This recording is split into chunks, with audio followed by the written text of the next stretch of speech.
నమస్తే top 9 news కి స్వాగతం. విద్యార్థుల సంఖ్య పెంపు లక్ష్యంగా ప్రొఫెసర్ జయశంకర్ బడిబాట కార్యక్రమాన్ని నిర్వహించాలని జిల్లా విద్యాశాఖ అధికారి రమేష్ కుమార్ తెలిపారు.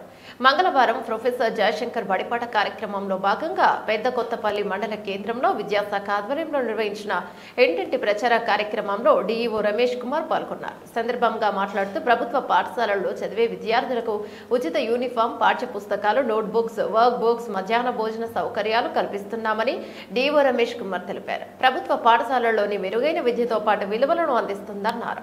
తల్లిదండ్రులు తమ పిల్లలను ప్రభుత్వ పాఠశాలల్లో చేరేలా అవగాహన కల్పించాలన్నారు. ప్రభుత్వ పాఠశాల పటిష్ట అభివృద్ధికి రాష్ట్ర ప్రభుత్వం విద్యా వ్యవస్థను ఎంతో ప్రతిష్టాత్మకంగా అమలు చేయాలనే ఉద్దేశంతోనే ప్రభుత్వ పాఠశాలలను బలోపేతం చేసే దశగా ఏర్పాట్లను చేస్తున్నట్లు డీఈఓ తెలిపారు.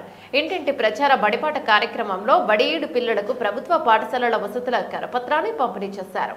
అనంతరం మండల కేంద్రంలో జిల్లా పరిషత్ ఉన్నత పాఠశాలల్లో నిర్వహిస్తున్న ఉన్నత పాఠశాలల్లో పనిచేస్తున్న శానిటేషన్ కార్మికులకు పరిశుభ్రతపై ఇస్తున్న శిక్షణ తరగతులలో పాల్గొని మాట్లాడారు.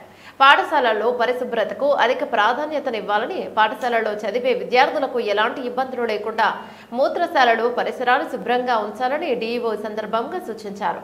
డీఈఓ వెంట మండల విద్యాధికారి శ్రీనివాస్ రెడ్డి తదితరులు ఉన్నారు.